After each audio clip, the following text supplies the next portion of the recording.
Head veebiraadio kuulajad ja vaatajad, oleme jõudnud, õigemini veebiraadio on jõudnud Löwenruu parki Tallinnas, kus toimub siis Kungla rahva kokkusaamine siis sügisese pööripäeva raames.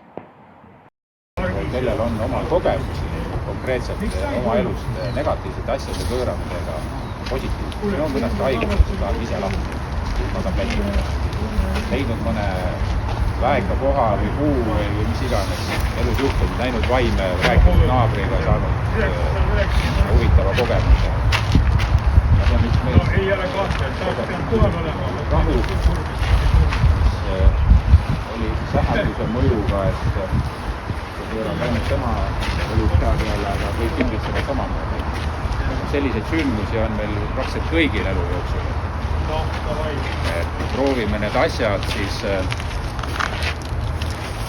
lahendada selle läbi. Me täname, et me oleme saanud targemaks.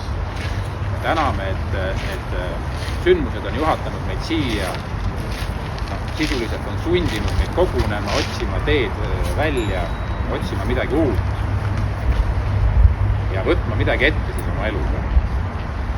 Elu iseenesest on äärmiselt lihtne. Kui mul on tükike maad, vanasti sai valida omale maad, lähen ja vaatan, kus mulle sobib, võtan tunde järgi ja ehitan sinna omale maja, loon omale aia, pere. Tänapäeval käib kõik ju raha eest. Kõik on määratud, et meil oleks vaja sinna lihtsusse tagasi.